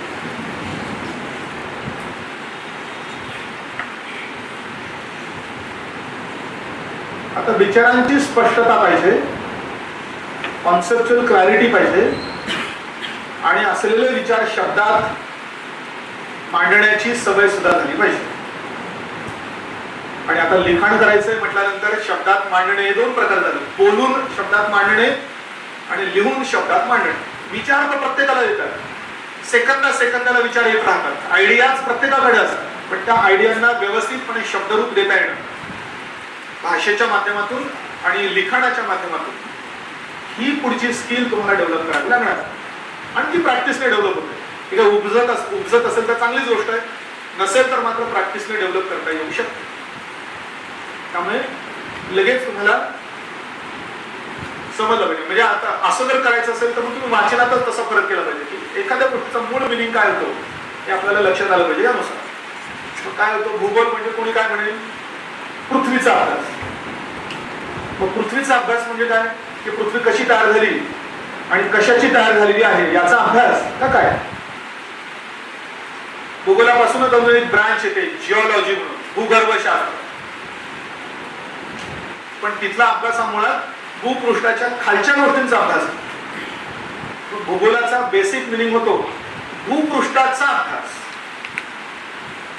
The study of the earth surface. मग भूपृष्ठाचा अभ्यास करताना नक्की कशाचा अभ्यास करायचा, तर भूपृष्ठावर जे जे काही आपल्याला सापडतंय त्या गोष्टींचा 2 दृष्टिकोनातून अभ्यास करायचा. जे जे सापडतंय त्याचे 2 गट करता येतील. एक म्हणजे काही गोष्टी फिजिकल गोष्टी सापडतात, डोंगर दिसत आहेत, दऱ्या दिसत आहेत, नद्या दिसत आहेत, झाडं दिसत आहेत, या सगळ्या फिजिकल गोष्टी झाल्या. समुद्र दिसतो मध्येच मोठा भूपृष्ठावर. तर भूपृष्ठावर ज्या काही आपल्याला फिजिकल गोष्टी दिसत आहेत त्यांचा अभ्यास या फिजिकल जॉग्राफीमध्ये येईल. पण त्याचबरोबर भूपृष्ठावर माणसं राहताना दिसत आहेत. माणसांचा अभ्यास करताना तो मात्र माणसांनी निर्माण केलेल्या समाजाचा अभ्यास आणि माणसं जगत असताना ते जे काही इकॉनॉमिक ऍक्टिव्हिटीज करतात त्या इकॉनॉमिक ऍक्टिव्हिटीजचा अभ्यास. म्हणजे ऍक्च्युली भूगोलाचे 2 पार्ट होते, फिजिकल जॉग्राफी आणि ह्युमन जॉग्राफी. फिजिकल जॉग्राफीमध्ये भूपृष्ठावर जे जे आहे, जे जे काय म्हणूया आपण त्याला फिजिकल आहे म्हणजे जे जे निर्जीव आहे आपण म्हणूया किंवा जैविक नाही आहे अशा ज्या काही गोष्टी आहेत त्या गोष्टींचा अभ्यास प्राकृतिकमध्ये येईल. आणि मानवी भूगोलामध्ये मानवाचा अभ्यास करायचा आहे. पण मानवाचा अभ्यास करताना नक्की करायचा कशाचा, तर या दोन्ही गोष्टींचा अभ्यास दोन दृष्टिकोनातून करतात. इंग्लिशमध्ये हा शब्द ऐकलाय बघा, स्पॅशो टेम्पोरल स्टडी.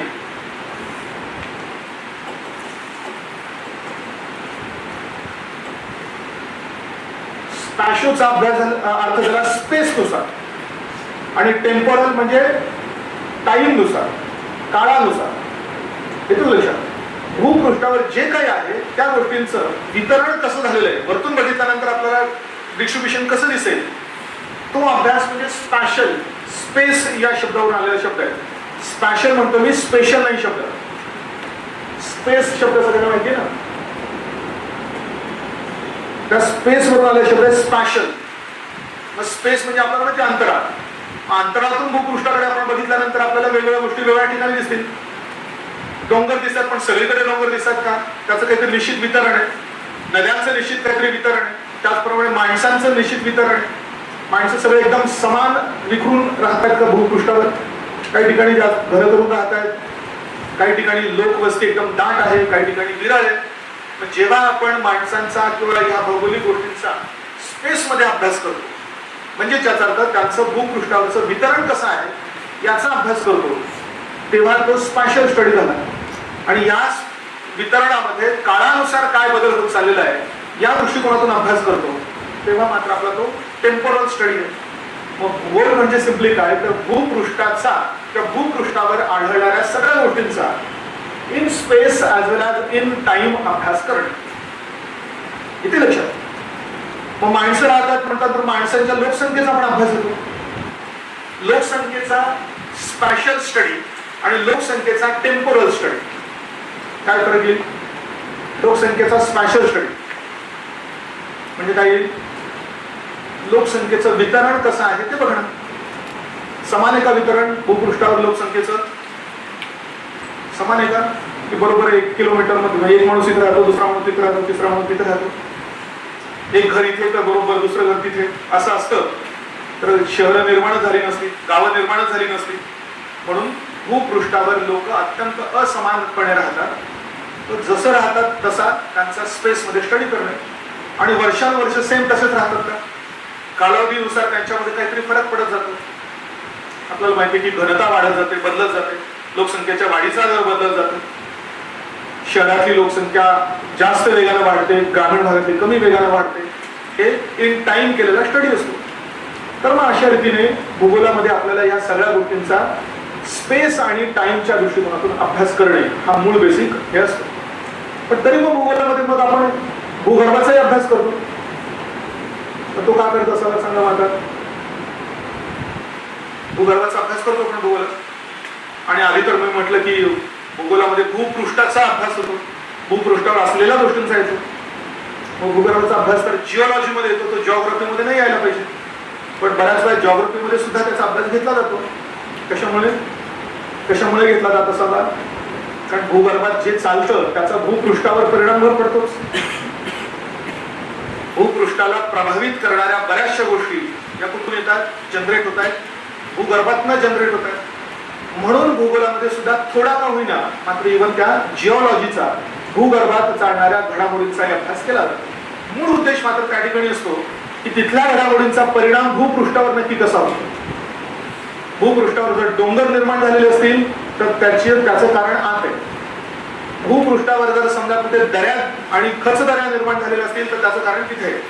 भूपृष्ठावर जर भूकंप येत असेल आणि ज्वालामुखी येत असतील तर त्याचंही कारण खालीच आहे. म्हणून भूपृष्ठाचा अभ्यास करण्यासाठी बऱ्याचदा त्याचं कारण शोधताना आपण आत सुद्धा जातो. म्हणजे भूगर्भाचा जिओलॉजीचा अभ्यास सुद्धा करावा लागतो. थोडासा अभ्यास त्या ठिकाणी पण येतो.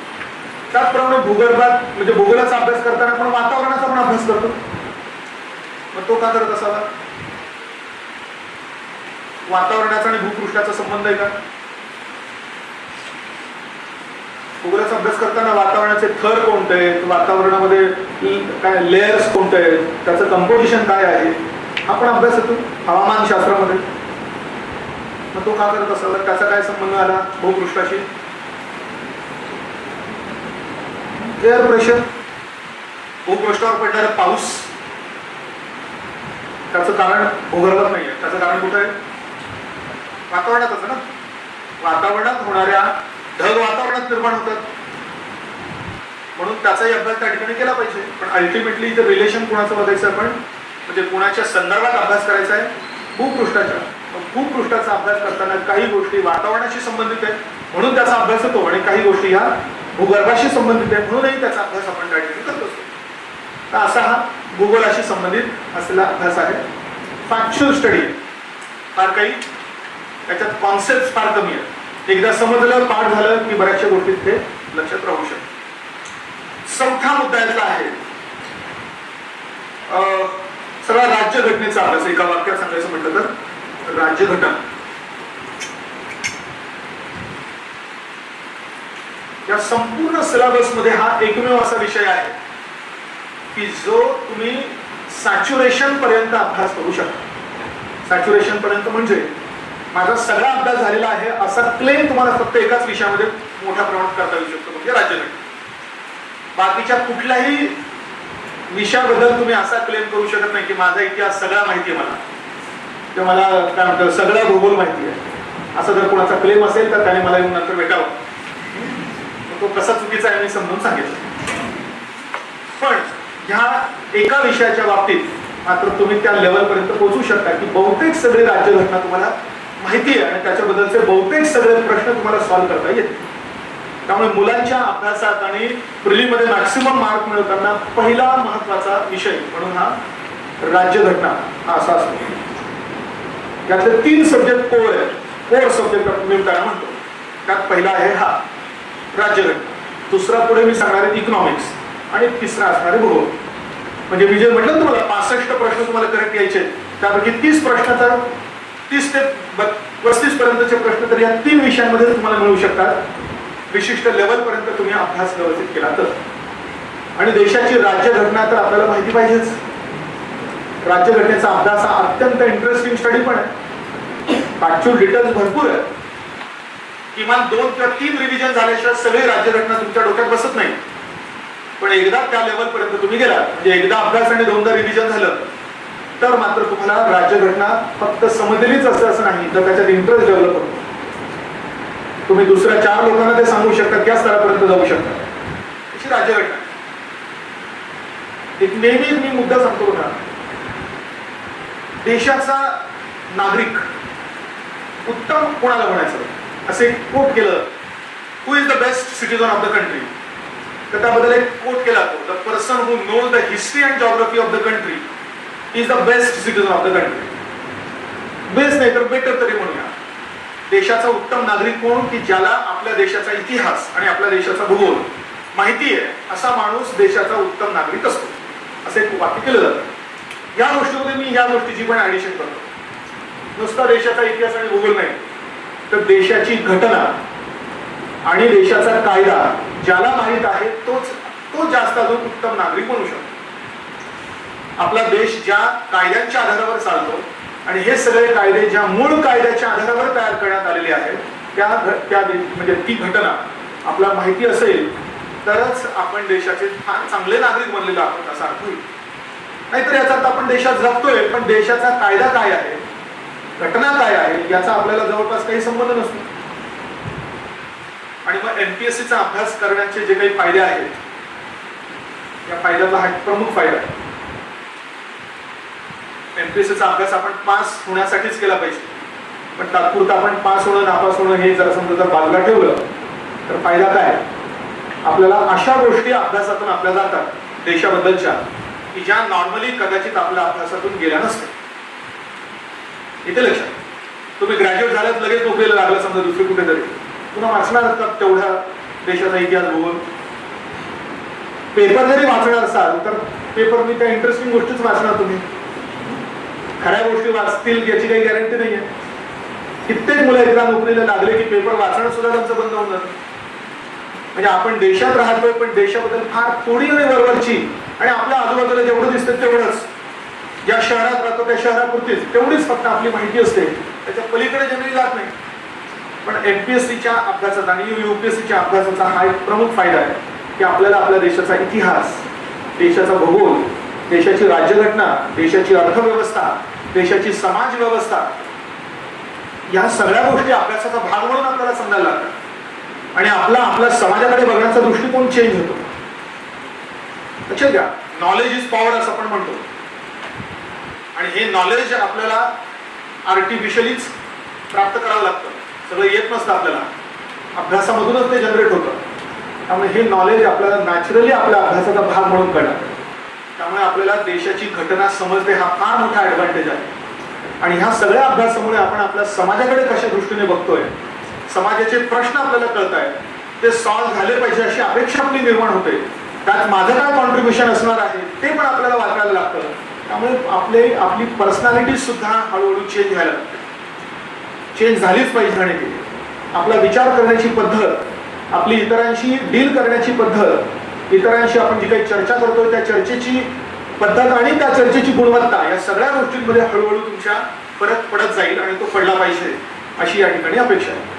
त्यामुळे मी नेहमी मुलांना म्हणतो की हा अभ्यास सुरू केल्यानंतर साधारण 6 महिन्यानंतर तुम्ही घरी गेला,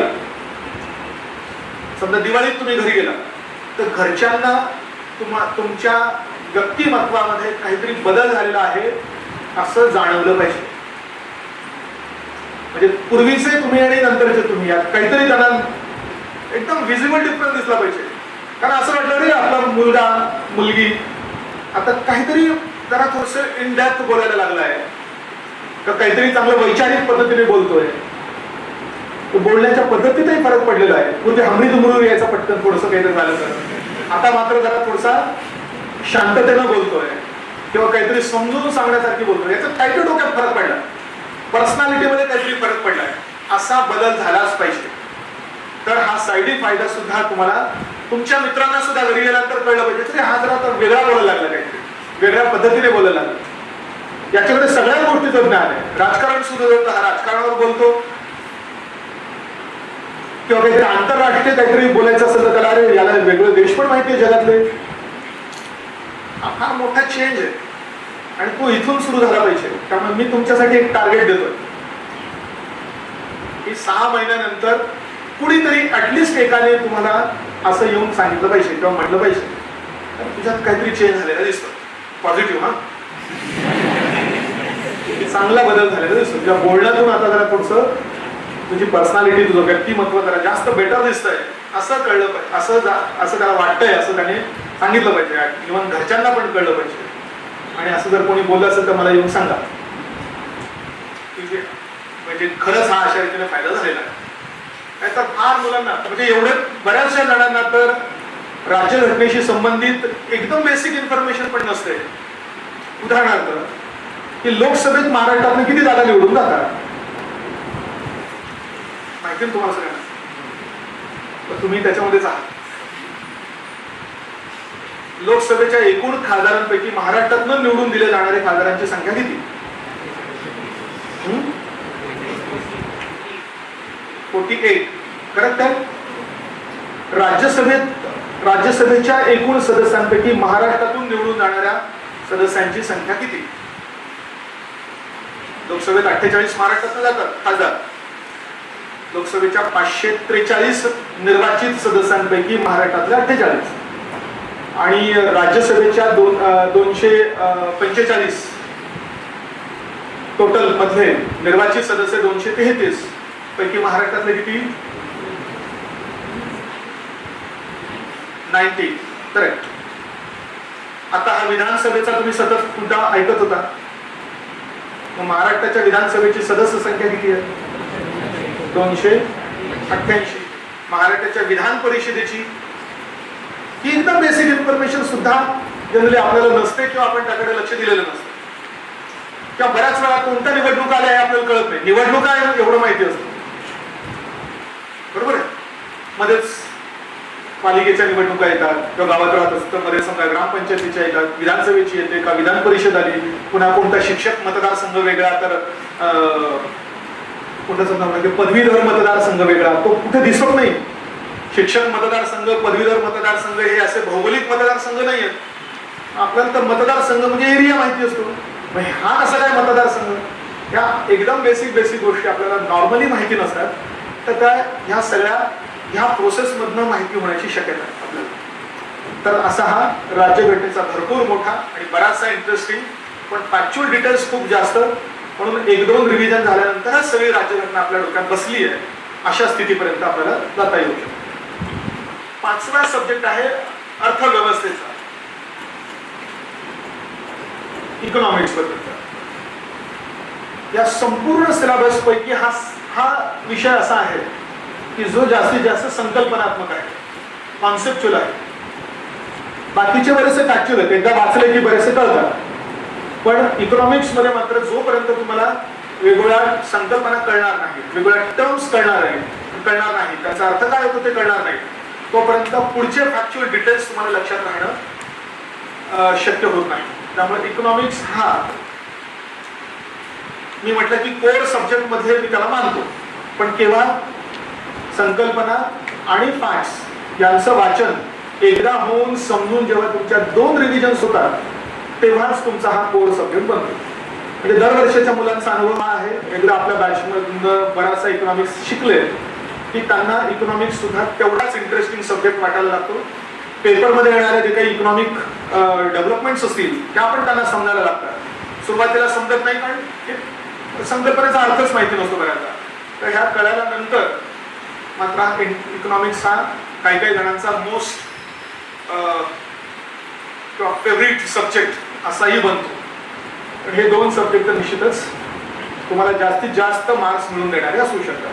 त्यात मी हा भूगोल सुद्धा ऍड करतो. त्यामुळे हे 3 सब्जेक्ट तुमचे जे कोर आहेत, या 3 सब्जेक्ट मध्ये समजा प्रिलिमला यांच्यापैकी 15 प्रश्न येणार असतील प्रत्येकापैकी, तर राज्यघटनेत 14 बरोबर येऊ शकतात. एक प्रश्न मी समजा अलाउन्स म्हणून सोडून दिला. अर्थव्यवस्थेमध्ये साधारणतः 12 ते 13 बरोबर येऊ शकतात, त्या स्तरापर्यंत तुम्ही जाऊ शकता. भूगोलामध्ये सुद्धा 12 ते 13 प्रश्नांपर्यंत तुम्ही जाऊ शकता. बाकीच्या विषयांबद्दल असा क्लेम करता येत नाही. इतिहासात तुम्हाला 15 पैकी 12 पर्यंत रीच होणं ही तेवढी सोपी गोष्ट नाही आहे. आणि त्यातल्या त्यात MPSCला तर तेवढी सोपी गोष्ट नाही राहिली. याचं कारण असं की हे इतिहासातल्या कुठल्या माणसाबद्दल प्रश्न विचारून टाकतील याची काही गॅरंटी नाही. असा माणूस की ज्याने इतिहासात फार काही मोठे कामं केलेले नाही आहेत, पण कुठेतरी पुस्तकात त्या माणसाचं नाव आहे म्हणून त्यांच्यावरही प्रश्न होऊन जातात. म्हणजे त्याची काही नमुने सांगायचे म्हटले, आत्ताच्या परीक्षेमध्ये एक प्रश्न आला होता. ते अंदमानला काळ्या पाण्याच्या शिक्षेसाठी पाठवलं जायचंय, ऐकलं असेल तुम्ही. तर मग जोड्यावाला प्रश्न आला. 4 माणसांची नावं दिलेली होती. 4 अशी माणसं की ज्यांच्याबद्दल कोणाला काहीच माहिती नाही. असेच रामू शामू अशी 4 माणसांची नावं समजा. आणि या सगळ्यांना अंदमानला पाठवलेलं होतं आणि ते कुठल्या राज्यातले होते यांच्या जोड्याला व्हायच्या होत्या. म्हणजे रामू महाराष्ट्रातला, शामू समजा उत्तर प्रदेशातला, अशी यांची नावं. आपल्याला फक्त सावरकर माहिती असतात. निकोबारला अंदमानच्या जेलमध्ये त्यांना पाठवण्यात आलं होतं. अजून 1-2 अजून काही एक्स्ट्रा माहिती असते. पण यांनी अशा माणसांची प्रश्न विचारले. असा 1-2 वर्षापूर्वी पण प्रश्न होता जालियनवाला बाग हत्याकांडाबद्दल. खूप चांगल्या गोष्टी विचारण्यासारख्या आहे त्याच्यामध्ये की जालियनवाला बाग हत्याकांड होण्याच्या मागचं कारण खालीपैकी कोणतं होतं, असा प्रश्न जास्त बेटर होऊ शकेल. किंवा हत्याकांड होताना ज्या 2 कायद्यांच्या विरुद्ध सभा भरलेली होती तो कायदा नक्की कोणता होता, असे छान प्रश्न विचारले. पण हत्याकांड झालं. हत्याकांड झाल्यानंतर त्या ठिकाणी दडपशाही सुरू झाली. दडपशाही सुरू झाल्यानंतर ब्रिटिशांनी वेगवेगळ्या प्रकारचे नियम लागू केले आणि नियम लागू करताना लोकांना संघटित होऊ नये, लोक संघटित होऊ नये यासाठी नियम लागू केले. त्यातले काही नियम असे होते की आता रस्त्याने जायचं नाही, या रस्त्याने जायचं असेल तर पोटावर सरपटत जायचं, असा एक नियम होता. हिंदू आणि मुस्लिमांची युनिटी होऊ नये याकरता त्या हिंदू आणि मुस्लिम कैद्यांना एकाच पेल्यातनं पाणी पिण्यासाठी भाग पाडलेलं असायचं की जेणेकरून एकाने पिलेला म्हणजे पाणी ग्लासमध्ये जे पिलं त्याच ग्लासमध्ये दुसऱ्याला पाणी मुद्दाम प्यायला लावायचे. असे विविध प्रकारच्या गोष्टी त्यांनी केल्या. इथपर्यंत ठीक आहे. इव्हन मी पुस्तकामध्ये तुमचं इथपर्यंत लिहिलंय की दडपशाही म्हणून सरकारने अशा प्रकारच्या गोष्टी केल्या. आता यांनी प्रश्न विचारला पुन्हा इकडे 4 माणसांची नाव होती आणि त्या प्रत्येक 4 माणसांना यांच्यापैकी कोणती शिक्षा दिलेली होती त्याच्या जोडा लावायच्या होत्या. हे 4ही माणसं पुन्हा असंच की जे असं कोणी लाला लजपत राय वगैरे असं नव्हते, पुन्हा रामू शामू अशा प्रकारची माणसं. मग आता हे माणसं शिक्षा काय दिली इथपर्यंत ठीक आहे ना, पण कुणाला काय शिक्षा दिली, म्हणजे रामूला पोटावून चपटत जाण्याची शिक्षा दिली किंवा अजून काही अशी, असं कोण वाचणार? म्हणजे ज्यावेळी मी पुस्तक लिहिलं त्यावेळेस त्याबद्दलच, तेव्हा जरी मला अशी लिस्ट मिळाली असती तरी मी ती पुस्तकातून मेन्शन केली नसती की याला ही अशी शिक्षा दिली म्हणून. शिक्षा काय दिली हे इतिहासासाठी पुरेस आहे, इतिहासाच्या अभ्यासासाठी पुरेस आहे. तरी पण हे माणसं असा प्रश्न विचारतात. का विचारत असतील याचा मी थोडासा विचार केला. त्या विचारातून मला असं एक दिसलं की या कारणामुळे असं होत असावं की ज्या लोकांना प्रश्न काढायला लावतात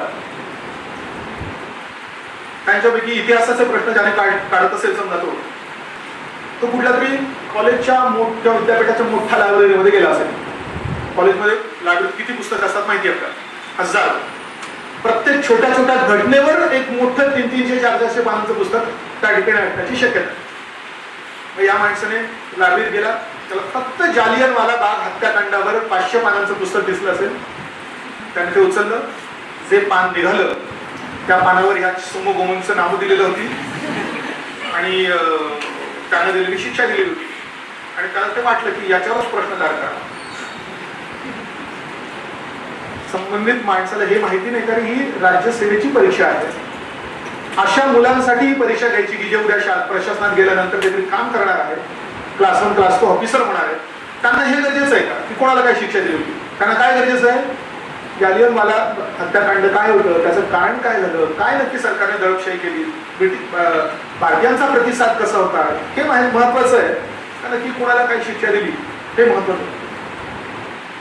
त्यामुळे इतिहासामध्ये अशा प्रकारचे मूर्ख प्रश्न असतात आणि वर्षानुवर्ष दिसतात. त्यामुळे जसं या 3 सब्जेक्ट बद्दल करता येईल तसं आपलं हिस्ट्री बद्दल करता येईल की नाही, तिथपर्यंत रीच होता येईल की नाही, हे त्याच वर्षी असेल आलेल्या पेपरच्या क्वालिटीवरच अवलंबून असतं. तर मागे मला तर पंडिता रमाबाईंचा प्रश्न मला पटकन आठवतो. असं काही उत्तर जेव्हा द्यायचं असं तेव्हा त्यांच्याबद्दल एक प्रश्न आला होता. पंडिता रमाबाई सगळ्यांना माहिती आहे, फार मोठं समाजकार्य त्यांनी केलेलं आहे वगैरे वगैरे. मग त्या समाजकार्यावरच प्रश्न विचारला पाहिजे ना की त्यांनी काय मुक्ती सदन वगैरे काय स्थापन केलं वगैरे त्याशी संबंधित. मग तिथे प्रश्न आला होता की पंडिता रमाबाई यांच्याबद्दल खालीपैकी कोणती विधाने योग्य आहे.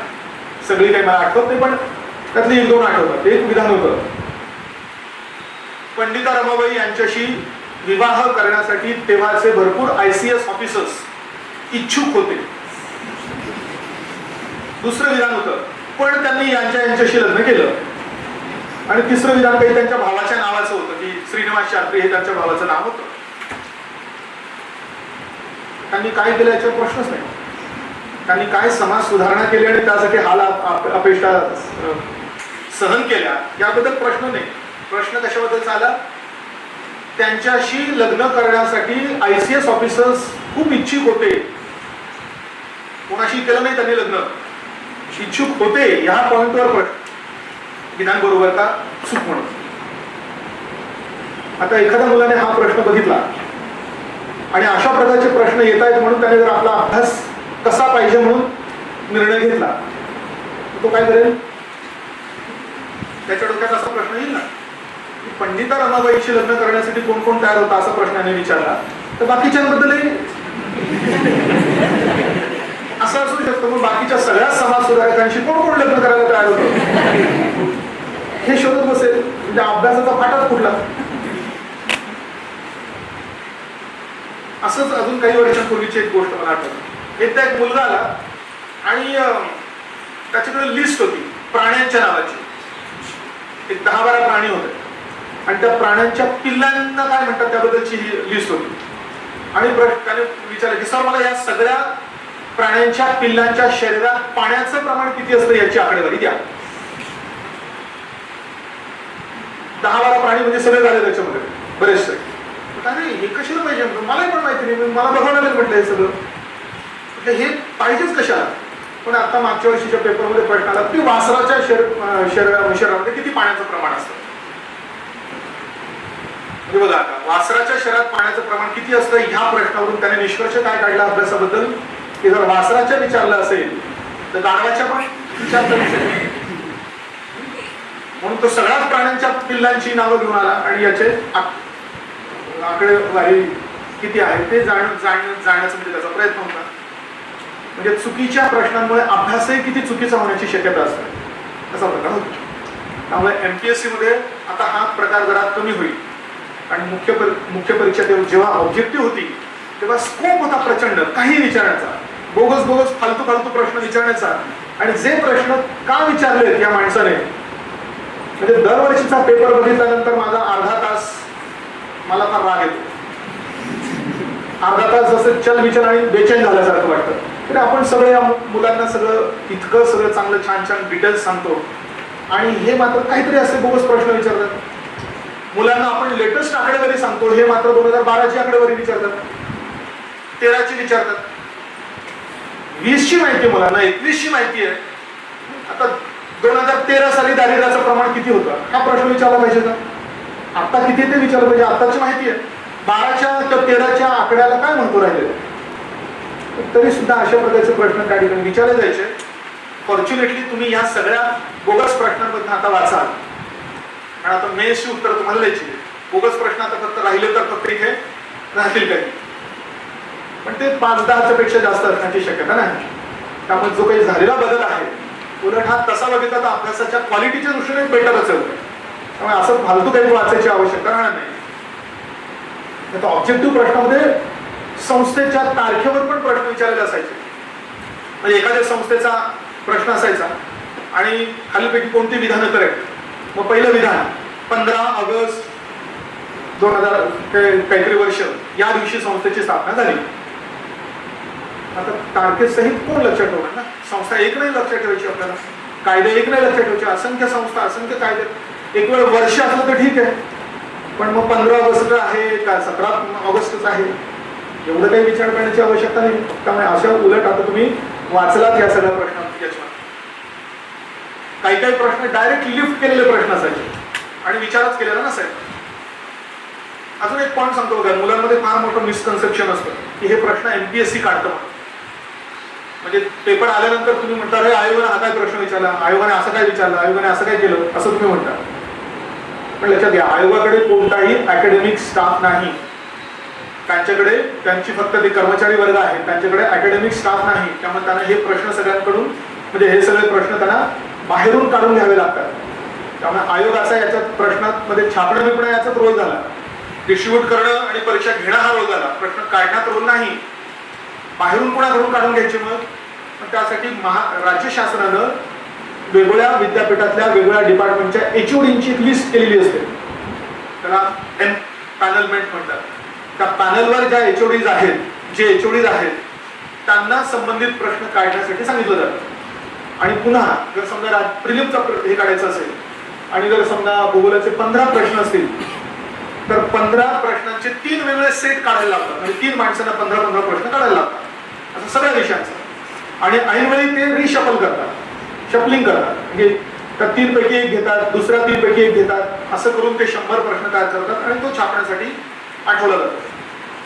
की जेणेकरून त्या एका माणसाने जरी कोणाला सांगितलं समजा की हे प्रश्न मी काढले तरी त्याचा सेट सिलेक्ट होईल की नाही याची शाश्वती नाही आहे त्या ठिकाणी. त्यामुळे थोडंसं त्यात एक प्रकारची मिक्सिंग करून ते हे करतात. आणि पुन्हा तो पेपर फुटू नये, कोणालाही तो पेपर होण्याच्या आधी कळू नये, इव्हन आयोगातल्या कुठल्या माणसालाही कळू नये याकरता ही रिस्पॉन्सिबिलिटी फार कमीत कमी माणसांना दिलेली असते. पेपर छापून अल्टिमेटली प्रत्येक जिल्हा केंद्रावर पोहोचवण्यापर्यंतची सगळी जबाबदारी कमीत कमी लोकांकडून काय म्हणतात म्हणजे ते हँडल एकदम कमीत कमी लोकांकडून होत असतं. जास्त लोकांना जर समजा ती रिस्पॉन्स म्हणजे जास्त लोक इन्व्हॉल्ड असतील आणि काही जर समजा चूक झाली तर एकमेकांवर ते ढकलतील, याच्यामुळे झालं त्याच्यामुळे झालं. त्यामुळे जो काही इश्यू असेल तो पिनपॉइंट करता यावा याकरता फार कमीत कमी लोक त्याच्यामध्ये इन्व्हॉल्ड असतात. आणि ज्या दिवशी पेपर होतो त्याच दिवशी कळते की हा प्रश्न आलेला आहे. त्याच्या आधी ते कोणालाच माहिती नसतं. म्हणजे आयोगातल्या एखाद्या तुम्हाला वाटलं आयोगाचे अध्यक्ष माझ्या परिचित आहेत, मी त्यांना विचारतो तर त्यांनाही काहीही माहिती नसेल की नक्की कुठले पेपर म्हणजे नक्की कोणते प्रश्न विचारण्यात आलेले आहेत त्यांनाही काही माहिती नसेल. त्यामुळे आपली MPSC ही देशातली सगळ्यात बेस्ट PSC आहे. MPSC ने कित्येक अशा प्रकारच्या गोष्टी आहेत की ज्या पहिल्यांदा लागू केलेल्या आहेत. कमीत कमी यात कुठली गफलत होऊ नये, पेपर फुटणं तर हा तर इश्यूच राहिला नाही, पण जास्तीत जास्त सचोटीनं ही परीक्षा कंडक्ट झाली पाहिजे यासाठी MPSC ने भरपूर या गोष्टी केलेल्या आहेत. फॉर एक्झाम्पल UPSC ने सुद्धा UPSCचे ते मार्क करताना पेन्सिलचा वापर केला जायचा पूर्वी.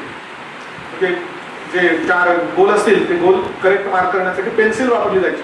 MPSC ने पहिल्यांदा बॉल पॉइंट पेन आणला त्याचा, की जेणेकरून तो कोणालाही इरेज करता येणार नाही. त्यामुळे UPSC वाल्यांना नेहमी तेव्हा पूर्वी असं एक भीती असायची की आपण पेन्सिल नाही केलेलं आहे आणि एक्झामिनरने एक अशी रबर असं मारून दिलं तर चुकीने त्याच्याकडून असं काहीतरी झालं तर ते जाईल सगळं. ते होऊ नये म्हणून MPSC ने पहिल्यांदा UPSCच्या आधी आणलं की बॉल पॉइंट पेनने तुम्हाला ते गोल करायचं. आणि नंतर मग पुन्हा ती जी कार्बन कॉपी होती ती कार्बन कॉपी आपल्याला घरी नेता येईल हे पण पहिल्यांदा MPSC ने आणलं.